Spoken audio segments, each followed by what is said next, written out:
Hello student, perfect teaching के YouTube platform पर आपका स्वागत है। मैं आशा करती हूँ आपको हमारी लास्ट क्लास पसंद आई होगी।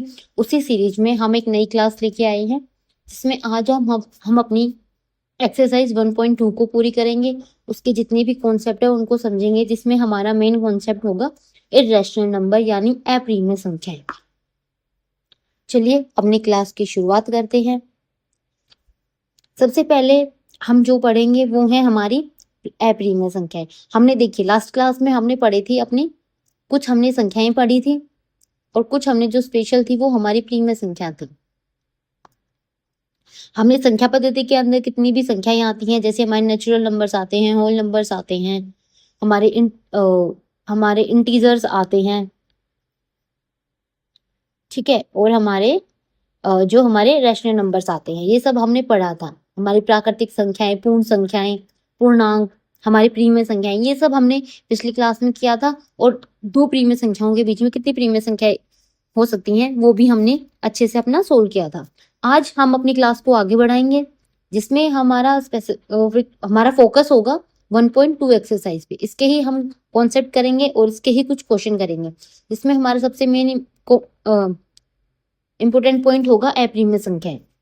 अप्रिमेय संख्याएं किन्हें कहते हैं, संख्या रेखा पर अप्रिमेय संख्याओं को कैसे दर्शा सकते हैं, और कुछ हमारे अभ्यास प्रश्न देंगे।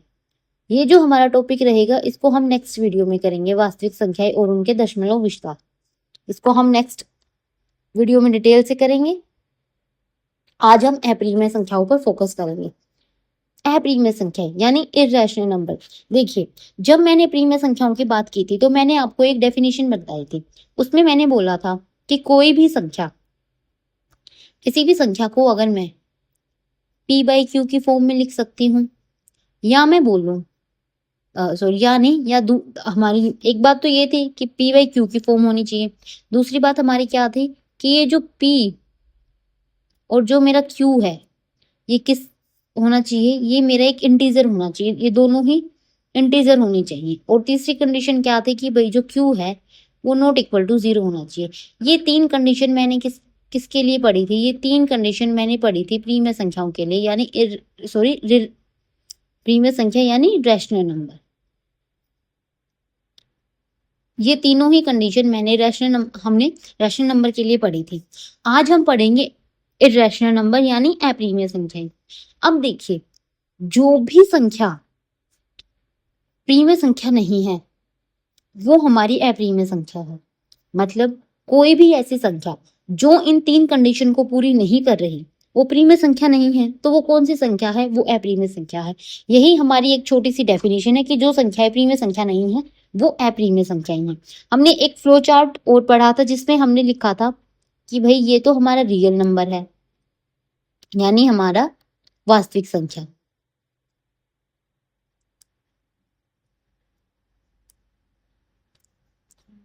यानी हमारी वास्तविक संख्या। वास्तविक संख्या के हमारे दो पार्ट थे। क्या थे? एक तो हमारी प्रीमिय थी और दूसरा हमारी अप्रीमिय थी।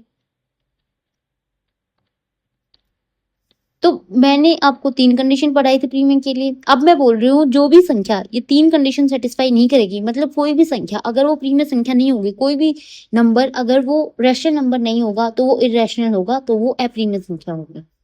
इतनी बात समझ में आई? यही हमारी एक सिंपल सी डेफिनेशन है। देखिए, अप्रीमिय संख्या एक ऐसी वास्तविक संख्या है जिसे दो पूर्णांकों के अनुपात यानी p/q के रूप में व्यक्त नहीं किया जा सकता, जहां q शून्य के बराबर नहीं है और p और q इंटीजर्स नहीं है।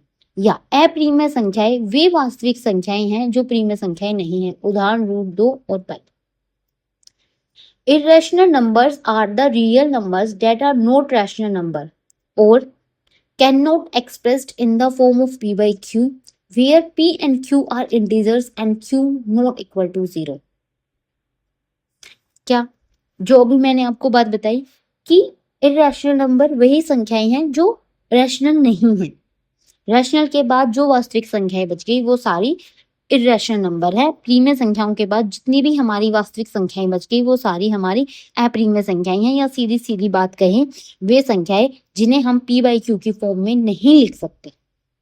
वो हमारी क्या है, वो हमारी अप्रिमेय संख्याएं हैं। ये है एक सिंपल सी छोटी सी डेफिनेशन। बिल्कुल अभी आपको सिर्फ इतनी ही याद करनी है कि वो अप्रिमेय संख्याएं वे संख्याएं हैं जिन्हें हम पी बाई क्यू के फॉर्म में या रूप में व्यक्त नहीं कर सकते या नहीं लिख सकते, या अप्रिमेय संख्याएं वे वास्तविक संख्याएं हैं जो प्रिमेय संख्याएं नहीं है।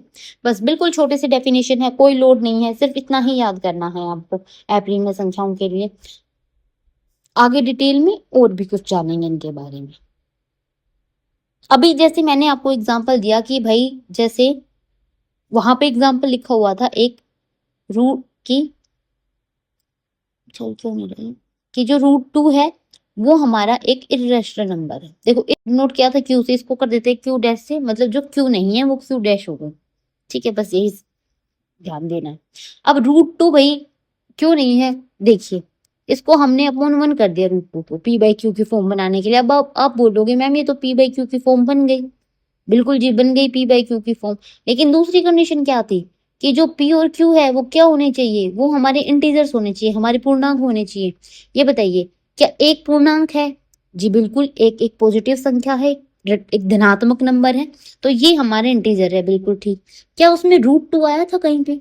क्या जितने भी हमारे पॉजिटिव नंबर्स थे, हमारे जितने भी पूर्णांक थे, क्या उनमें कहीं पे भी हमने रूट वाले नंबर्स का जिक्र किया था? नहीं किया। वहां पे तो हमारे सिर्फ ऋणात्मक नंबर थे, धनात्मक नंबर थे और जीरो थी। Negative number, positive number and zero.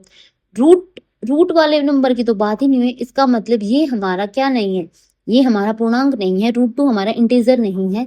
इसका मतलब हमारी दूसरी कंडीशन ही फेल हो गई। तो ये हमारी प्रीमिय संख्या नहीं है, और अगर प्रीमिय संख्या नहीं है तो फिर ये क्या होगी हमारी, फिर ये हमारी अप्रीमिय संख्या होगी। इस तरीके से हम बता सकते हैं कि √2 एक हमारी अप्रीमिय संख्या है। इसी तरीके से √3 भी, इसी तरीके से √5 भी, इसी तरीके से √7 भी। ठीक है, ऐसे अलग अलग ये संख्याएं हमारी अप्रीमिय संख्या आ जाएंगी। अब देखिए, अब यहाँ है कि रिप्रेजेंट करना है √2 को नंबर लाइन पे। अब नंबर लाइन पे तो हमारा क्या होता है, देखिए ये हमारी नंबर लाइन है। यहाँ 0 होता है, यहाँ 1 होता है, यहाँ 2, यहाँ 3, यहाँ 4, यहाँ 5, और इसी तरह लेफ्ट की तरफ -1, -2, -3, -4 एंड सो ऑन, ऐसे ही चलता रहता है। ठीक है, अब ये बोल रही कि √2 को रिप्रेजेंट करो। अब हमें तो √2 यहाँ पे कहीं दिख नहीं रहा, तो हम कैसे दिखाएंगे √2 को? तो √2 को नंबर लाइन पे दिखाने के लिए आपको एक कॉन्सेप्ट और समझना पड़ेगा। अब वो क्या है? वो है हमारा पाइथागोरस थ्योरम। क्या है?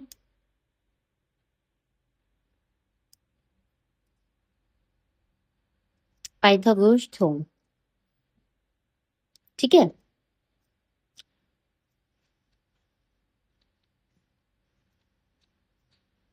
पाइथागोरस थ्योरम को हिंदी में बोल देते हैं प्रीमिय। पूरा मैं इसलिए नहीं लिखना चाह रही थी कि स्पेस बच जाए थोड़ा सा। अब हमें इसके अकॉर्डिंग क्या होता है, एक हमारी ये समकोण त्रिभुज होती है जिसका ये जो कोण होता है, इसको आप बी मान लीजिए, ये ए और ये हमारा सी। ये जो बी होता है ये हमारा 90 डिग्री होता है। ठीक है, किसी भी समकोण त्रिभुज में ये अगर हमारा आधार है, मतलब ये हमारा बेस है, ये हमारा लंब है, मतलब परपेंडिकुलर, और ये हमारा हो गया कर्ण, मतलब हाइपोटेन्यूज। तो ये क्या बताता है, तो ये एक रूल है, पाइथागोरस ने ये रूल दिया था, इसलिए हम इसको पाइथागोरस थ्योरम या पाइथागोरस प्रीमिय बोलते हैं। क्या कि जो हाइपोटेन्यूज है उसका स्क्वायर इक्वल होगा किसके, परपेंडिकुलर के स्क्वायर के प्लस बेस के स्क्वायर के, यानी कर्ण का स्क्वायर इक्वल होगा, ये आधार है भाई, मैं इसको आधा ही लिख रही हूँ, आधार का स्क्वायर प्लस लंब का स्क्वायर। अभी ये सिर्फ आपको समझाने के लिए मैंने बता दिया। जब हम आगे त्रिभुज पढ़ेंगे त्रिभुज का चैप्टर करेंगे, उसमें हम इसको डिटेल से समझेंगे। अभी सिर्फ आपको √2 को रिप्रेजेंट करने के लिए ये छोटी सी बात पता होनी चाहिए थी कि भाई किसी भी समलंब त्रिभुज में, किसी भी राइट एंगल ट्रायंगल में hypotenuse square is equal to perpendicular square plus base square. कर्ण का स्क्वायर इक्वल होगा आधार के स्क्वायर के प्लस लंब के स्क्वायर के, किसी भी समलंब त्रिभुज में। अब इसको हम कैसे अप्लाई करेंगे, आइए देखते हैं। अब देखिए √2 तो कहीं पे नंबर लाइन पे मुझे दिख नहीं रहा, तो मैं √2 कैसे बनाती हूँ, देखिए जी। अब जब मैं बोलती हूँ कि भाई मैंने एक त्रिभुज बनाई, ये मेरी एक त्रिभुज बन गई। कौन सी त्रिभुज, समलंब त्रिभुज, जिसपे मैं थोड़ी सी छोटी बनाई, ये एक त्रिभुज बन गई मेरी, जिसपे मैंने आधार भी एक ले लिया और मैंने ये लंब भी एक ले लिया। मैंने अपनी तरफ से मान लिया कि भाई ये भी एक है और ये भी एक है। तो आप कर्ण निकाल दोगे कितना होएगा, तो हम बोल देंगे कि हाँ भाई अभी अभी हम सीख के आए हैं क्या, आधार का स्क्वायर प्लस लंब का स्क्वायर कर्ण के स्क्वायर के इक्वल होगा। ठीक है, तो आधार कितना है हमारा, एक है, तो एक का स्क्वायर। लंब भी हमारा कितना है, एक है, किसके इक्वल होगा, ये कर्ण के स्क्वायर मतलब हाइपोटेन्यूज के स्क्वायर के इक्वल होगा। ठीक है, अब एक का स्क्वायर एक ही होता है, इधर भी एक का स्क्वायर एक ही होगा, कर्ण के स्क्वायर के इक्वल हो जाएगा जो कि, और ये कितना आ गया 2, और ये कर्ण का स्क्वायर ही रहेगा यहाँ पे। अब ये 2 आ गया, स्क्वायर हटाने के लिए हम क्या करेंगे, दोनों तरफ से अंडर रूट से मल्टीप्लाई कर देंगे। अब स्क्वायर से अंडर रूट कट जाता है, तो फिर हमारा क्या आ जाएगा, हमारा आ जाएगा ये जो हमारा कर्ण है वो इक्वल टू √2 आ जाएगा। इतनी बात आप लोगों को समझ में आई, इतना हम कर सकते हैं। आप बोलोगे हाँ जी बिल्कुल कर सकते हैं, ऐसे एक त्रिभुज हम बना सकते हैं। तो भाई अब लॉजिक क्या है, इसको नंबर लाइन पे कैसे दिखाएंगे, तो देखिए अब मैं बोल रही हूं कि मैंने 0 से 1 तक एक लाइन खींची, यानी ये मेरा 1 हो गया। फिर मैं सीधी एक लाइन इसके परपेंडिकुलर खींचती हूँ, एक ही यूनिट की, मतलब यहाँ पे भी मैंने 1 यूनिट की खींची, यहाँ पे भी मैंने 1 यूनिट की खींची। ठीक है, और ये सीधी मैंने लंब डाल दिया, तो ये कितने का हो गया, ये 90 डिग्री का हो गया। यहाँ पे पॉइंट ए मान लो। अब अगर मैं ये पॉइंट ओ मान लो, अगर मैं इस ओ पॉइंट को ए पॉइंट तक मिलाती हूँ, ओ पॉइंट को जब मैं ए पॉइंट तक मिलाती हूँ, तो ये डिस्टेंस कितनी आएगी, तो आप बोलोगे भाई ये तो एक समलंब त्रिभुज बन गई। अभी अभी हमने निकाला था, अगर आधार भी एक है और लंब भी एक है, तो हमारा जो कर्ण हो जाएगा वो कितना हो जाएगा, वो √2 हो जाएगा। अगर हमारा बेस एक है और अगर हमारा परपेंडिकुलर एक है, तो हमारा हाइपोटेन्यूज किससे इक्वल आएगा, √2 के इक्वल आएगा किसी भी समलंब त्रिभुज में। आगे √2। अब आपको क्या करना है, यहाँ अपना कंपास रखना है। ठीक है,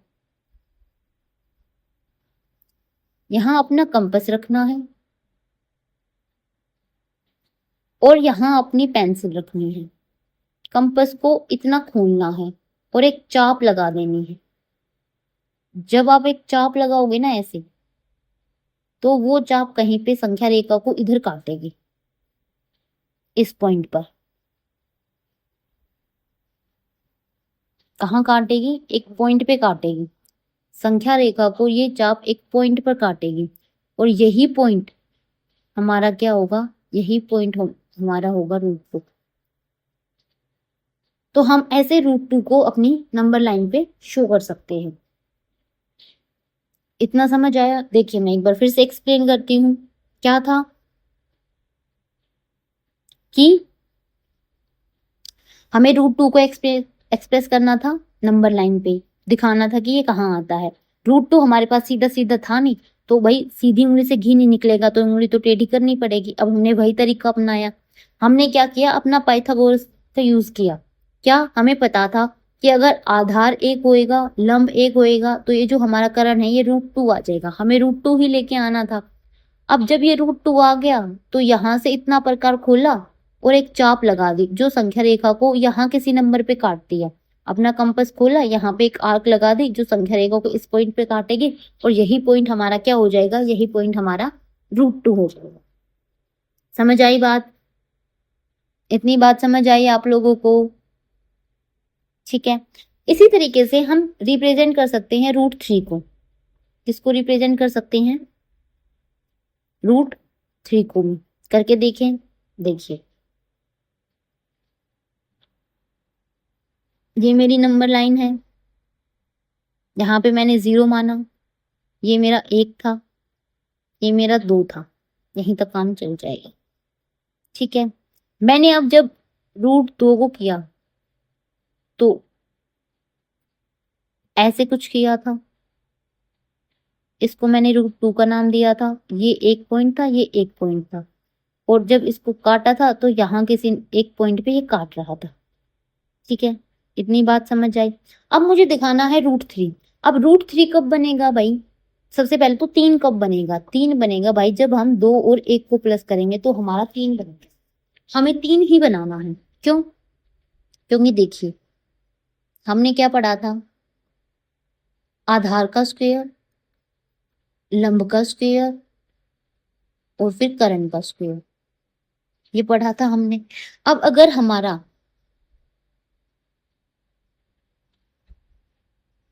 क्या, अगर हमारा आधार कुछ ऐसा आ जाए और फिर हमारा लंब कुछ ऐसा आ जाए कि जिनको हम जोड़े, मतलब उनको स्क्वायर करने के बाद उनको जोड़े तो हमारा आंसर 3 आए, तो ऐसा कैसे होएगा? देखिए, देखिए जब हम, अगर हम सीधी भाषा में बात करें तो अगर हम 2 का स्क्वायर करेंगे तो 4 आ जाएगा और 1 का स्क्वायर करेंगे तो 1 आ जाएगा और ये तो मिलके 5 बनाएंगे, तो हमारा 3 तो नहीं आ रहा। तो इसका मतलब हम यहाँ पे पूरा 2 तो नहीं ले सकते, तो हम क्या लेंगे? तो भाई हम लेंगे √2। क्या लेंगे? √2। जब √2 का स्क्वायर करेंगे और फिर हम +1 यानी 1 का स्क्वायर करेंगे तो ये हमारा बन जाएगा √2 का। जब स्क्वायर करते तो ये भाई स्क्वायर से रूट कट जाता, मतलब वो उसे कंप्लीट कर देता है, तो ये मेरा 2 हो जाएगा और 1 का स्क्वायर मेरा 1 ही होता है, तो ये मेरा 3 आ जाएगा। तो यहाँ से मेरी 3 वाली कंडीशन तो सेटिस्फाई हो गई। अब जब ये मेरा इक्वल टू 3 आ जाएगा और ये किसके इक्वल है? ये है मेरा कर्ण के स्क्वायर के इक्वल। यहाँ मैंने लिखा ना, आधार का स्क्वायर, लंब का स्क्वायर इक्वल टू कर्ण का स्क्वायर। आधार अगर मैं √2 लेती हूँ, लंब मैं 1 लेती हूँ, तो मैं टोटल 3 पाऊंगी।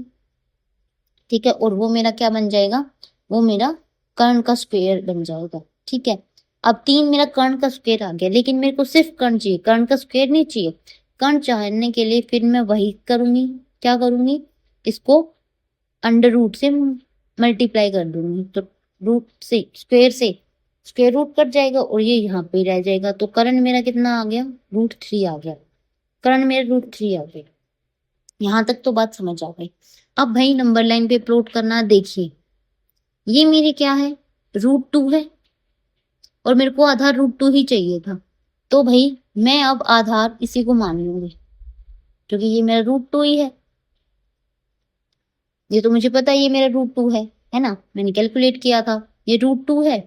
अब मेरे को लंब चाहिए, लंब चाहिए तो मैं इस पे एक लंब डाल दूंगी ऐसे। लंब क्या होता है? हमारा सीधा होता है बिल्कुल। ठीक है, इससे मतलब 90 डिग्री का एंगल बना रहा है ये लंब हमारा, और इसकी यूनिट कितनी है? 1। अगर ये √2 है, ये 1 है, तभी तो √3 आएगा ना, हमने यही पढ़ा था। अब अगर मैं इस पॉइंट को इस वाले पॉइंट से मिला दूंगी, ये हमारा मान लो O था, ये हमारा A हो गया और ये हमारा B हो गया। जब मैं O और B की दूरी माप के एक चाप बनाऊंगी तो वो चाप कहीं यहाँ से आएगी। जब हम प्रॉपर अपने कंपास से या प्रकार से करेंगे तो हमें बिल्कुल एक अच्छी सी आर्क मिलेगी जो संख्या रेखा को कहीं एक बिंदु पे काटेगी। जब वो एक बिंदु पे काटेगी, वही बिंदु को हम क्या बोल देंगे? √3। क्या बोलेंगे? √3। क्योंकि देखिए, √3 क्यों बोलेंगे? देखो, हम क्या कर रहे हैं, हम यहाँ अपना कंपास रख रहे हैं और उस कंपास को इतना खोल रहे हैं, ठीक है, और उससे एक हम अगर हम सर्कल बनाएंगे ऐसे, मतलब ये मान लीजिए अगर एक हम सर्कल बनाएंगे इस टाइप का, तो ये हमारी एक त्रिज्या हो जाएगी। और त्रिज्या तो क्या होती है, सेम ही होती है, हर कोने पे कहीं से खींच लो त्रिज्या सेम रहेगी। तो अगर यहाँ पे ये लंबाई √3 है तो यहाँ पे भी ये लंबाई √3 ही होगी। इसलिए हम बोल रहे हैं कि ये जो एक पॉइंट है ना, ये √3 कहलाएगा। समझ आया?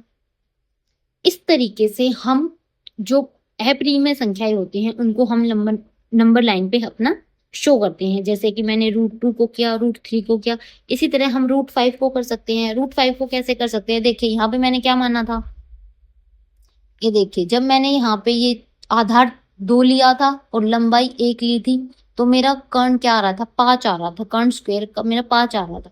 तो इसी तरीके से हम √5 को भी दिखा सकते हैं। ठीक है, चलिए आगे बढ़ते हैं। मैं उम्मीद करती हूँ यहाँ तक आपको समझ में आया होगा। अब हम अपनी एक्सरसाइज की तरफ बढ़ते हैं, अपने कुछ क्वेश्चन करते हैं। सबसे पहले देखिए क्वेश्चन क्या है हमारा। हमारा क्वेश्चन है, बताइए कि निम्नलिखित कथन सत्य है या असत्य है। अपने उत्तर का औचित्य सिद्ध कीजिए। State whether the following statements are true और false, justify your answer. First है, संख्या रेखा पर प्रत्येक बिंदु √m रूट का है, जहां m एक प्राकृतिक संख्या है। Every point on the number line is of the form √m where m is a natural number। क्या बोला है क्वेश्चन, क्या बोल रहा है क्वेश्चन, बोल रहा है कि भाई संख्या रेखा पर प्रत्येक बिंदु, ये हमारी नंबर लाइन है, इस पर प्रत्येक बिंदु,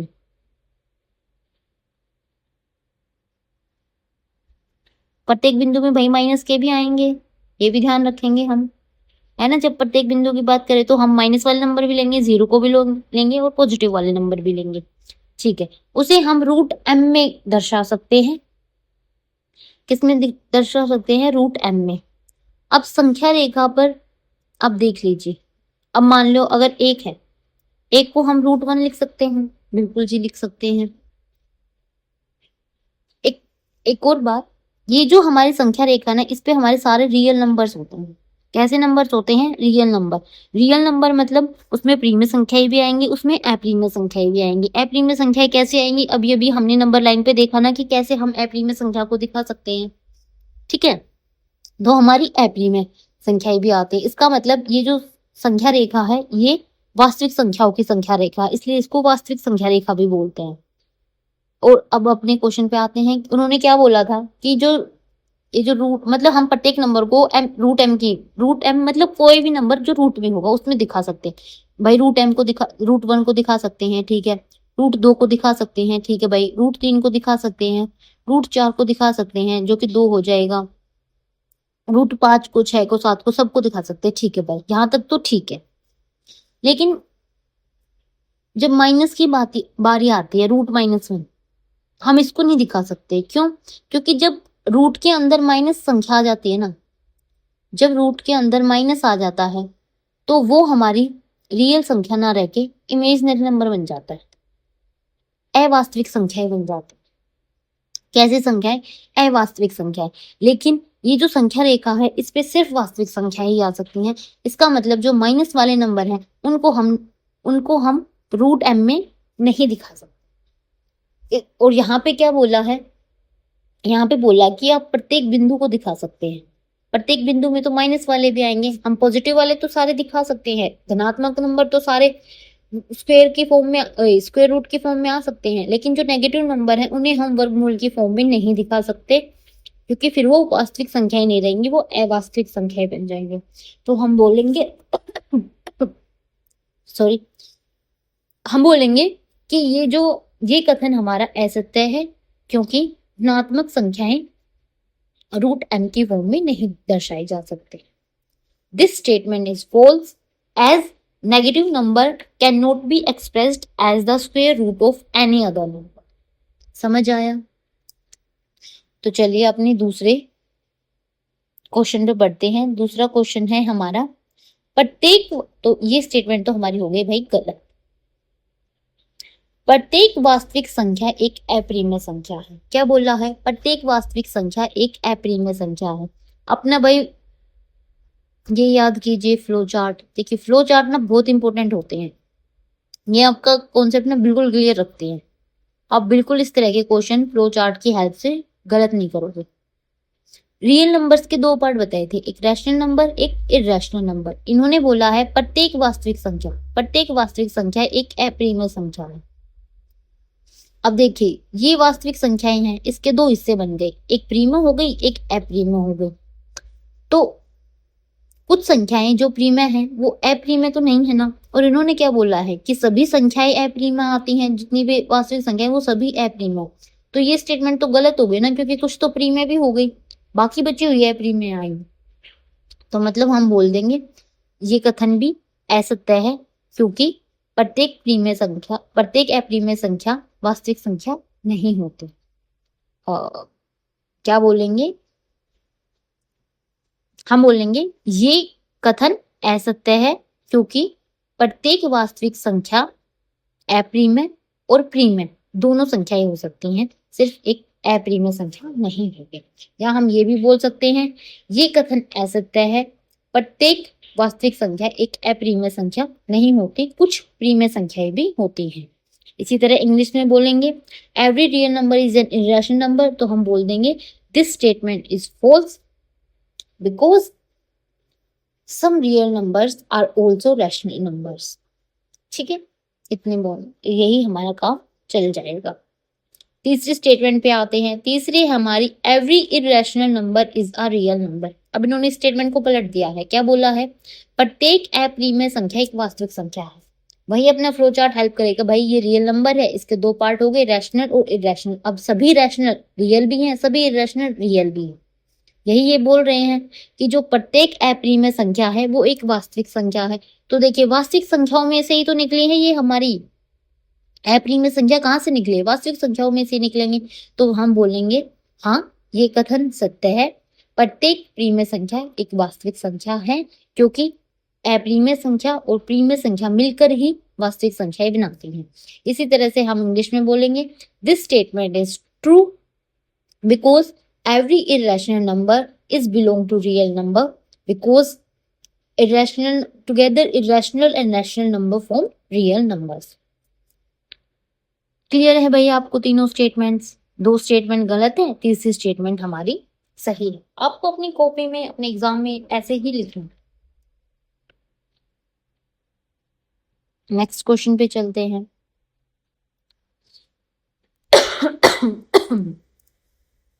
देखिए नेक्स्ट क्वेश्चन है हमारा, क्या सभी धनात्मक पूर्णांकों के वर्गमूल अप्रीमय होते हैं? क्वेश्चन को ध्यान से पढ़िए।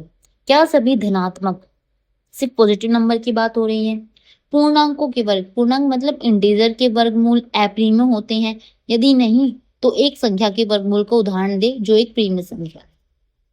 क्या बोलना चाह रहे हैं, are the square roots of all positive integers irrational if not given example of the square root of a number that is a rational number. इन्होंने बोला है कि भाई जितने भी हमारे धनात्मक नंबर हैं, हमारे पॉजिटिव नंबर हैं, जीरो के बाद हमारे सारे पॉजिटिव नंबर आते हैं यहाँ पे राइट साइड में,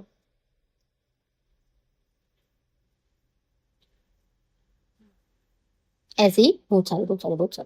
ठीक है, इन्होंने बोला कि जितने भी ये है ना, और अगर इन सब में हम रूट लगा दे, जैसे एक पे रूट लगा दिया, दो पे रूट लगा दिया, तीन पे रूट लगा दिया, चार पे रूट लगा दिया, पांच पे रूट लगा दिया, छह पे रूट लगा दिया, जितने भी हैं सब पे रूट लगा दिया, तो वो सारे क्या हैं, वो सारे हमारे अप्रीमय बन जाएंगे, ऐसा ये बोल रही हैं। और फिर ये कह रहे हैं कि अगर ऐसा नहीं है तो कोई भी एक एग्जाम्पल दो कि भाई ये गलत हो जाए। तो देखिए रूट एक अप्रीमय संख्या है, बिल्कुल ठीक है। रूट दो एक अप्रीमय संख्या है, यहाँ तक भी ठीक है। रूट तीन अप्रीमय संख्या है, ये बात भी ठीक है। लेकिन जब हम रूट चार की बात करते हैं ना, तो जब हम रूट चार को सोल्व करते हैं, जब हम रूट चार को सोल्व करते हैं तो आ जाता है हमारा टू। टू कैसे आता है, देखिए भाई चार को हम लिख सकते हैं दो की पावर दो, मतलब चार कब बनता है, दो गुना में दो, ठीक है, मतलब दो दो बार आ गया। और वर्गमूल में क्या होता है कि जब भी दो का जोड़ा बनता है तो उसमें से एक बाहर हट जाता है और वर्गमूल हट जाता है। मतलब ये दो का जोड़ा बन गया तो ये वर्गमूल हट जाएगा और बस इसमें से एक आंसर आ जाएगा दो, ठीक है। तो ये 4 जब हम लिखते हैं तो 4 को हम लिख सकते हैं 2 गुना में 2। अब देखिए 2 का जोड़ा बन रहा है तो वर्गमूल हट जाएगा और इसमें से सिर्फ एक आंसर आ जाएगा जो कि होगा 2। ठीक है, तो √4 हमारा क्या आ गया, 2 के इक्वल आ गया। और 2 हमारी क्या है, 2 हमारी एक प्रीमिय संख्या है। और ये क्या बोल रहे हैं कि जितने भी धनात्मक पूर्णांक होते हैं उनके वर्गमूल अप्रीमिय संख्याएं होते हैं, जबकि √4 का वर्गमूल तो क्या आ गया हमारा 2 आ गया, और 2 क्या है, हमारी एक प्रीमिय संख्या है। तो ये स्टेटमेंट हमारी गलत हो गई, हम √4 का ही एग्जाम्पल देंगे। इसी तरह हम √9 का भी दे सकते हैं। कैसे, √9 को हम क्या लिख सकते हैं, √9 को हम लिख सकते हैं 3 गुना 3। अब 3 का जोड़ा बन गया, सॉरी भाई, 3 का जोड़ा बन गया तो वर्गमूल हट जाएगा और एक 3 बाहर आ जाएगा। मतलब √9 किसके इक्वल है, 3 के इक्वल है। और एक 3 क्या है, 3 हमारे एक प्रीमिय संख्या है। तो यहाँ पे भी किसी भी धनात्मक पूर्णांक का वर्गमूल क्या आ गया, प्रीमिय आ गया, अप्रीमिय नहीं आया। तो हम यही उदाहरण दे देंगे और बोल देंगे कि भाई ऐसा नहीं है कि सभी धनात्मक पूर्णांकों के वर्गमूल अप्रीमिय होते हैं, कुछ के प्रीमिय भी होते हैं, जैसे कि √4, √9 और ऐसे बहुत सारे आ जाएंगे, √16 आ जाएगा, √25 आ जाएगा। ठीक है, ये सारे हैं। तो एक है ये आपका क्वेश्चन। यहाँ तक आपको समझ में आया? मैं उम्मीद करती हूँ कि आपको यहाँ तक मेरा पढ़ाया हुआ समझ आया होगा, अच्छा लगा होगा, आपके कॉन्सेप्ट क्लियर हुए होंगे। अगर आपके कॉन्सेप्ट क्लियर हुए हैं तो एक थम्स अप कर दीजिए, वीडियो को लाइक कर दीजिए, चैनल को सब्सक्राइब कर दीजिए। ऐसे ही नई नई वीडियो आपको हर रोज देखने को मिलेंगी। Thank you so much.